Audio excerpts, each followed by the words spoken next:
نبی علیہ السلام نے انہیں محدث فرمایا کہ میری امت میں اگر محدث ہے، ہر نبی کی امت میں ایک محدث ہوا کرتا ہے، اللہ کی زبان پر کلام کرنے والا، اللہ کی زبان پر کلام کرنے والا میری امت میں اگر ہے تو وہ حضرت عمر ہے۔ نبی علیہ السلام نے فرمایا اللہ کی زبان پر۔ ایک روایت پر نبی علیہ السلام نے واضح الفاظ میں فرمایا ان اللہ جعل الحق علی لسان عمر و قلبی، اللہ تعالیٰ نے حق اور سچ کو جاری فرمایا عمر کے دل میں بھی اور عمر کی زبان میں بھی۔ عمر جو زمین پر بولتا ہے، عرش برین پہ اللہ بولتا ہے، صحیح کہا عمر نے، پیغمبر آپ کر لیجئے۔ نبی علیہ السلام کے ساتھ طواف کر رہے ہیں حضرت عمر فاروق رضی اللہ تعالیٰ عنہ بیت اللہ کا۔ حضرت شاہ ولی اللہ محدث دہلوی رحمہ اللہ اور علامہ جلال الدین سیوطی رحمۃ اللہ علیہ تاریخ الخلفاء کے اندر، دیگر اور مورخین نے، علماء اکابرین نے لکھا ہے کہ 27 قرآن کریم کے اندر ایسے مقامات ہیں عمر زمین پر بولتا ہے، اللہ تعالیٰ عرش برین پر بولتا ہے، عمر نے صحیح کہا آپ کر لیجئے۔ آج بیت اللہ کا نبی علیہ السلام طواف کر رہے ہیں، طواف کرتے کرتے حضرت عمر پیچھے ہے، نبی علیہ السلام کا چہرہ دیکھا، اللہ کے رسول میرا دل چاہتا ہے کہ مقام ابراہیم پر 2 رکعت نفل پڑھوں۔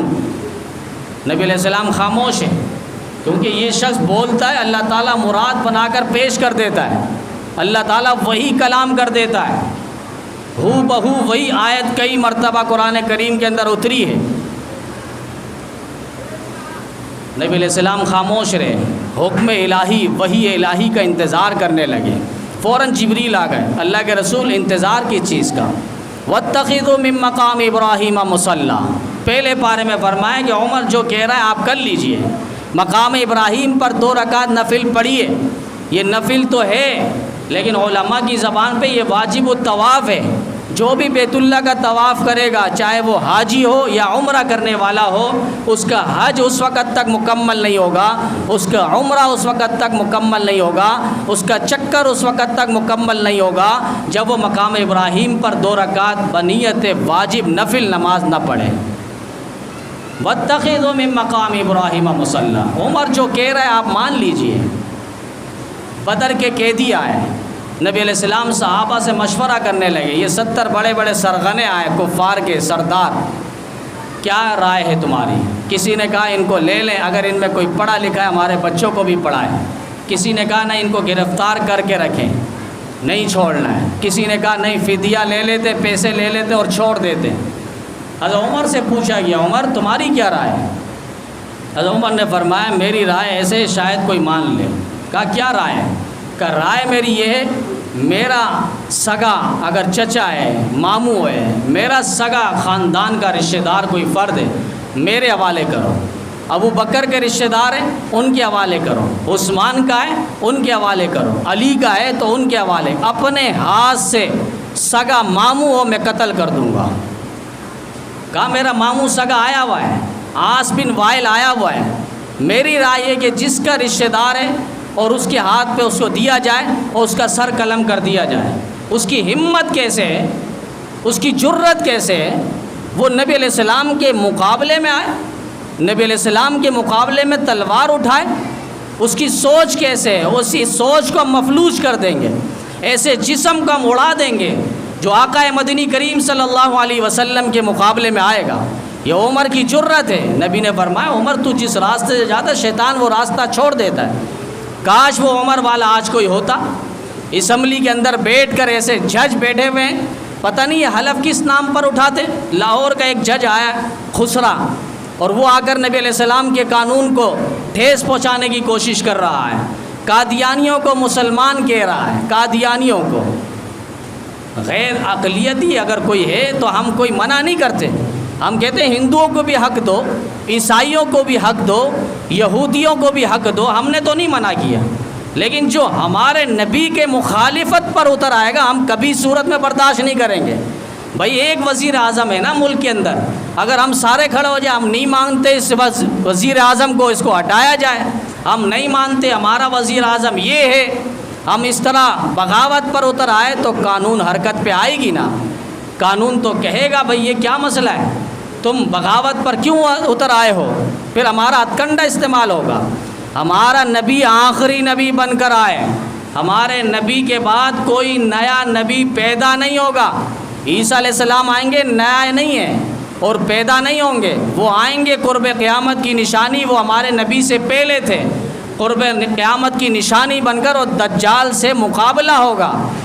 بار کے وہ لاہور کا جج کہتا ہے کہ قادیانی مسلمان ہیں، وہ بھی مسلمانوں کی طرح ایک مسلمان گروہ ہے، جماعت ہے، یہ کہہ کر مسلمانوں کے دلوں کو مجروح کیا ہے، جسے آقا کی عقیدت ہے، جس کے دل میں نبی کی محبت ہے، جو قرآن کو اپنا اصلی کتاب مانتا ہے، سید الکتب مانتا ہے، جو نبی کو سید الانبیاء مانتا ہے، اس کے دل میں نبی کی محبت ہے، وہ کسی صورت میں قادیانیت کو برداشت نہیں کرے گا۔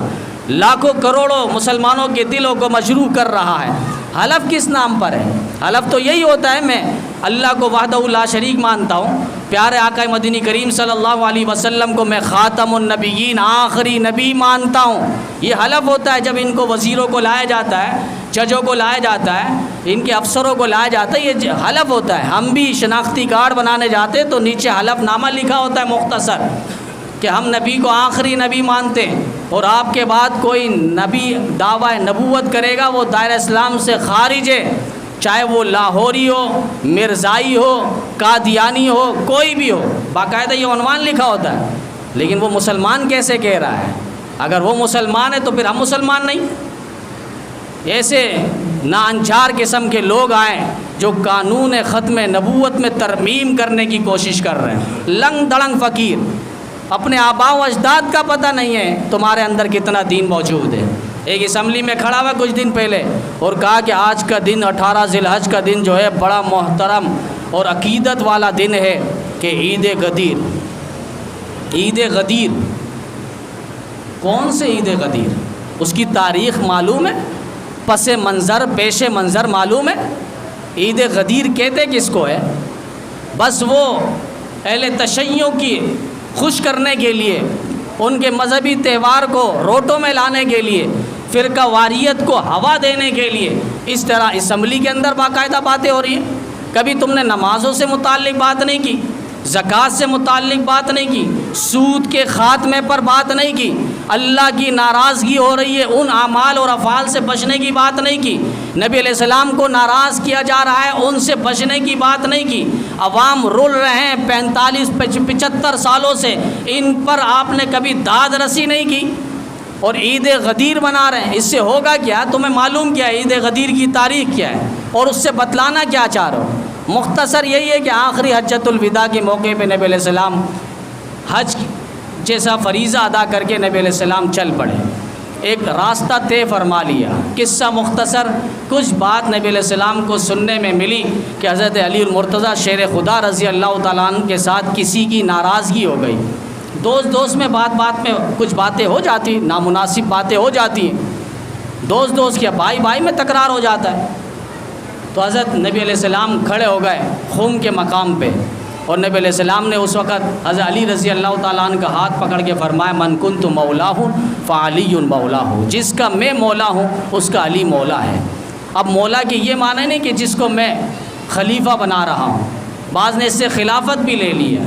بھائی مولا کا معنی بعض محدثین نے اس کے 18 معنی لکھے اور بعض نے اس کے 24 معنی لکھے، لیکن کہیں بھی مولا کا معنی خلیفہ نہیں ہے۔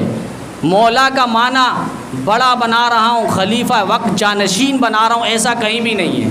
وہاں نبی علیہ السلام کے بارے میں کیا کہو گے؟ نبی علیہ السلام نے جب حضرت ابوبکر صدیق سے متعلق فرمایا صرف یہی نماز پڑھائے گا، اس کے علاوہ کوئی حق نہیں رکھتا مصلی میں آگے بڑھنے کا۔ مروا ابا بکر فلیصلی بالناس، حضرت عمر ایک مرتبہ آگے چلے گئے، ابوبکر صدیق نہیں تھے، نبی علیہ السلام نے روزہ حجرے سے آواز سنی، فرمائے کہ کون ہے؟ لا لا لا، نہیں عمر نہیں، ہٹاؤ۔ اللہ بھی انکار کرتا ہے، رسول اللہ بھی انکار کرتا ہے، مصلی کا اگر حق ہے تو ابوبکر صدیق کو حق ہے۔ میری خیر موجودگی میں کسی نے نماز نہیں پڑھائی، ابوبکر صدیق رضی اللہ تعالیٰ عنہ۔ یہ اشارہ نبی علیہ السلام بتلا رہے ہیں کہ خلافت کا اگر حق ہے تو ابوبکر صدیق کو حق ہے۔ ثانی اثنین اذ ہما فی الغار، نبی علیہ السلام کو اللہ تعالیٰ فرما رہے ہیں۔ تو بار کے حضرت علی المرتضیٰ شیر خدا رضی اللہ تعالیٰ عنہ کو نبی علیہ السلام نے فرمایا من کنت مولا، جس کا میں مولا ہوں۔ جو میرے سے محبت کرنا چاہتا ہے، میری محبت رکھتا ہے، اسے چاہیے وہ علی سے محبت کرے۔ خلاصہ کلام یہ، علی کو ناراض نہ کرے۔ جس نے علی کو ناراض کیا اس نے مجھ پیغمبر کو ناراض کیا، اور جس نے مجھے ناراض کیا اس نے اللہ کو ناراض کیا۔ آگے وہ سمجھ لے اس کے ساتھ پھر کیا ہوگا۔ نبی علیہ السلام نے یہ درد مندانہ پیغام دیا، من کنت مولا فعلی مولا، جس کا میں مولا ہوں، جو مجھ سے محبت کا دعوے دار ہے وہ علی سے بھی محبت کرے۔ یہاں خلافت کی بات نہیں ہے، ہم تو یہی کہتے ہیں جو علی کی محبت نہیں رکھتا وہ منافقت ہے، ضال ہے، مضل ہے، دجال ہے، منافق ہے، لعین ہے، مردود ہے، جہنمی ہے، اس سے بڑھ کے اور کیا ہے۔ وہ آگے کہتے ہیں کہ اس سے خلافت کا ذکر ہے، اس سے یہ ذکر ہے، وہ ذکر ہے، در حقیقت عید غدیر منا رہے ہیں، پھر مٹھائیاں تقسیم کر رہے ہیں۔ در پس دیوار جو ہے، در حقیقت اگر آپ دیکھیں تو اس دن حضرت عثمان بن عفان رضی اللہ تعالیٰ عنہ کی شہادت ہے، اور اس شہادت کے دن میں وہ مٹھائیاں تقسیم کر رہے ہیں۔ مجھے آپ کو معلوم نہیں ہے، نام دے دیا عید غدیر۔ پھر وہاں دیکھیں 22 رجب کو کنڈے جیسی رسم ایجاد کی ہے، وہاں پر بھی حضرت امیر معاویہ رضی اللہ تعالیٰ عنہ انتقال ہوئے 22 رجب کو، انہوں نے شرارت کی، کرنا کیا، کہا کنڈے کی رسم ایجاد کر دو۔ کہا حضرت امام جعفر صادق کی ولادت ہوئی ہے، نہ ولادت رجب کے اندر ہے نہ ان کی وفات رجب کے اندر ہے، کسی اور مہینے کے اندر ہے جس پر بات پہلے ہو چکی ہے۔ تو یہ ایک تاریخ مختصر عید غدیر، اور ایک لحاظ سے فرقہ واریت پھیلائی جا رہی ہے۔ یہاں تک اب اسمبلی میں بھی آواز ہو رہی ہے، لیکن انشاءاللہ قرآن و سنت کے خلاف میں نے پہلے بھی کہہ دیا ہے، کوئی بھی آواز اٹھے قرآن و سنت، آثار صحابہ، اقوال صحابہ، عزت صحابہ کے خلاف، وہ قانون، وہ باتیں کسی طور پہ بھی انشاءاللہ پوری نہیں ہوگی، وہ ردی کی ٹوکری میں ڈال دی جائے گی اور حوادث زمانہ کے سپرد کر دی جائے گی۔ تو حضرت عمر فاروق رضی اللہ تعالیٰ عنہ بدر کے قیدیوں سے متعلق اپنی رائے پیش کر رہے ہیں۔ آقا میری رائے یہی ہے، میرے چچا کو، میرے ماموں کو میرے حوالے کریں، اس کا سر تن سے جدا کر کے میں پھینک دوں۔ کہا یہ سخت معاملہ ہے۔ نبی علیہ السلام نے فدیہ لیا، چھوڑ دیا ان کافروں کو۔ اللہ تعالیٰ نے فوراً ناراضگی کے الفاظ ذکر کیے، ما کان لنبی ان یکون لہ اسری حتی یسکن فی الارض، حتی یسکن فی الارض، کسی نبی کے لیے جائز نہیں ہے۔ اللہ نے فوراً منع کر دیا کہ قیدیوں کو فدیہ لے کر چھوڑ دیا جائے۔ وہ عمر صحیح کہہ رہا تھا۔ پھر شراب سے متعلق بات آئی، کبھی اللہ کہہ رہے ہیں کہ نماز کے اوقات میں نہ پیے، کبھی اللہ نے کہا نماز پڑھو تو شراب اس وقت نہ پیو، کبھی اللہ نے کہا کہ ان دونوں میں نقصان ہے، فائدہ بھی ہے۔ 3-4 زاویے پر اللہ تعالیٰ نے بتدریج آہستہ آہستہ شراب کو حرام قرار دیا ہے۔ چونکہ وہ لوگ عرب والے تھے اور اپنے بچوں کو بھی گھٹی میں شراب پلایا کرتے تھے، تو ایک دم فتویٰ نہیں آیا، اللہ تعالیٰ نے آہستہ آہستہ فرمایا، یا ایھا الذین آمنوا لا تقربوا الصلاۃ وانتم سکارى، ہاں نشے کی حالت میں نماز کے قریب نہ جاؤ۔ یعنی اجازت پھر بھی مل رہی ہے کہ نماز کا وقت نہ ہو تو تم پی سکتے ہو۔ پھر دوسری آیت پر اللہ نے فرمایا فیہما اسم کبیر ومنافع للناس، گناہ تو بڑا ہے لیکن فائدہ بھی ہے لوگوں کے لیے۔ حضرت عمر پریشان ہو گئے اور دعا کرنے لگے، اللہم بین لنا بیانا شافیا، اللہ واضح تفصیل کے ساتھ اس مسئلے کو واضح فرما دیجئے کہ یہ شراب جو ہے نا حرام ہے۔ پھر اللہ تعالیٰ نے اس کے فوراً بعد عمر کی تائید فرمائی اور شراب کو ہمیشہ کے لیے فرمایا رجس من عمل الشیطان، یہ شیطانی عمل ہے، شیطانی کرتوت ہے، اس سے باز رہا جائے۔ تو یہ حضرت عمر فاروق رضی اللہ تعالیٰ عنہ۔ پھر ایک موقع پہ نبی علیہ السلام چونکہ رحمت للعالمین ہے، چاہے کافر ہو مسلمان ہو سب کے لیے، اب ایک منافق مرا، عبداللہ بن ابی سلول منافق، رئیس المنافقین اس سے کہا گیا، تمام منافقوں کا سردار، نبی کے پیچھے نمازیں پڑھتا تھا اور اتنا قریب ہو چکا تھا، اتنی قربت اسے حاصل ہو چکی تھی، اگر آپ بھی دیکھیں گے سمجھیں گے نبی کے بعد خلافت کا حق یہی رکھتا ہے، نبی اپنا جانشین اسے ہی بنا کے نہ جائے، اتنا قریب ہو چکا تھا، لیکن اندر اندر وہ کاٹتا تھا مسلمانوں کو۔ اور یہاں تک کہ جب احد میں مسلمان شہید ہوئے، 70 صحابہ شہید ہوئے، یہ آگے سے کہنے لگا میں نے تو کہا تھا نا تمہیں نہیں جاؤ اس نبی کے ساتھ، 300 اپنے یاروں کو لے کر آ گیا تھا راستے سے، نہیں گیا تھا نبی کے ساتھ، وہاں اس نے جدائی اور بے وفائی کی، تہمت لگائی حضرت عائشہ صدیقہ رضی اللہ تعالیٰ عنہ پر، اور اس نے کہا احد کے میدان پہ نہیں جاؤ، میں نے تو کہا تھا عندنا ما ماتوا وما قتلوا، ہمارے ساتھ رہو، اس طرح تم مارے نہ جاتے، تم اس نبی کے ساتھ جاتے ہو، تمہارے لوگ جاتے مارے جاتے، نہیں جاؤ، تمہارا بھائی مارا گیا، تمہارا والد مارا گیا، تمہارا بہنوئی مارا گیا، نہیں جاؤ، عندنا ما ماتوا وما قتلوا، ہمارے پاس رہتے تو کبھی مارا نہ جاتے۔ اس طرح پروپیگنڈا کیا کرتا تھا یہ۔ اب یہ مر گیا، بیٹا چونکہ عبداللہ صحابی تھا، نبی علیہ السلام کا وفادار تھا، اس کی چاہت تھی نبی علیہ السلام اپنی چادر دے دے، میرے والد کو میں کفن پہ لپیٹوں، نبی علیہ السلام نے دے دیا۔ پھر اس نے کہا آقا میری تمنا آپ جنازہ پڑھائیے۔ اب بہت آگے، حضرت عمر نے فوراً منع کیا کہ آقا نہیں، آپ کو تو معلوم ہے کہ حضرت عائشہ پر تہمت لگانے والا یہی شخص ہے، احد میں اپنے یاروں کو 300 کو واپس لے جانے والا یہی شخص ہے، بے وفائی، غداری، جدائی دکھانے والا یہی شخص ہے، آقا اس کا جنازہ آپ نہ پڑھائیے۔ ولا تصلی علی احد منهم مات ابدا ولا تقم علی قبری۔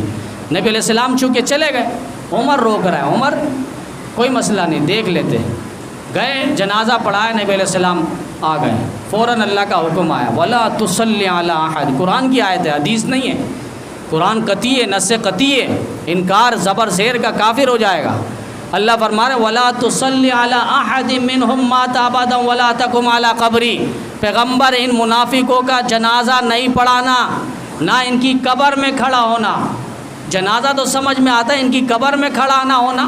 فرمایا ہاں آپ کا وجود بابرکت ہے، آپ کھڑے ہوں گے، آپ پر رحمت کا نزول ہوگا، برکت کا نزول ہوگا، کہیں ایسا نہ ہو ان منافقوں پر برکت آئے، ہمیں اتنا بھی برداشت نہیں ہے۔ اللہ فرما رہے ہیں استغفر لهم او لا تستغفر لهم ان تستغفر لهم 70 مرة فلن يغفر الله لهم۔ قرآن کی آیت دیکھیے اللہ کیا کہہ رہے ہیں، آپ استغفار کریں نہ کریں، ان کے لیے بخشش کی دعائیں کریں نہ کریں، 70 مرتبہ بھی ان منافقوں کے لیے آپ دعائیں مغفرت کریں گے تب بھی میں ان کو معاف نہیں کروں گا۔ فلن يغفر الله لهم، اللہ اتنا سخت ہو گئے۔ نبی کی بیوی پر الزام، نبی کو پریشان کیا، صحابہ کو پریشان کیا، اہل بیت کو پریشان کیا، اور پھر میدان احد سے یہ بھاگ گئے، راستے سے ہی واپس ہو لیے، اللہ کو ایک لمحے کے لیے برداشت نہ ہوا۔ کہ رئیس المنافقین حضرت عمر نے جو زمین پر کہا، عرش برین پر اللہ نے فرمایا کہ عمر نے صحیح کہا۔ یہ عمر کے فضائل ہیں، عمر کی زبان پر قرآن بول رہا ہے، قرآن کے ایک ایک برب پر اور 27 کے قریب مقامات پر حضرت عمر فاروق رضی اللہ تعالیٰ عنہ کے وہ جملے اللہ تعالیٰ نے سجا دیے ہیں۔ پردے سے متعلق بات آئی، فرمائیں کہ حضرت عمر کے دل میں بات تھی کہ ہر کوئی آتا، کس کا دل کیسا ہے، کوئی کس طرح شخص ہے، آ کے بات کرتا ازواج مطہرات سے، اس کو روکا جائے، اس کلام کو بند کیا جائے۔ ایک موقع پہ ایک زوجہ نبی علیہ السلام کو انہوں نے دیکھا، رات کے وقت وہ کہیں جا رہی ہے، تو حضرت عمر نے فرمایا آگے کچھ اوباش منافق قسم کے لوگ ہیں، ولا تبرجن تبرج الجاہلیۃ الاولی وقرن فی بیوتکن، اے نبی کی بیویاں اپنے گھر میں ٹھہری رہی ہیں۔ یہی بات جو عمر نے زمین پر کہا، عرش برین پر اللہ نے کہا، عمر صحیح کہہ رہا ہے۔ پردے کی آیت اتار دی، یا ایھا النبی کل ازواجک و بناتک و نساء المؤمنین یدنین علیہن من جلابیبہن، اے نبی اپنی بیویوں کو، بیٹیوں کو، مومنہ عورتیں سے کہیں کہ وہ حجاب اور پردے اور ستر کے ساتھ باہر آئیں۔ یہ حضرت عمر فاروق رضی اللہ تعالیٰ عنہ، جن کے بارے میں نبی علیہ السلام نے فرمایا اللہ تعالیٰ نے حق و سچ کو عمر کی زبان پر اور دل پر جاری و ساری فرمایا۔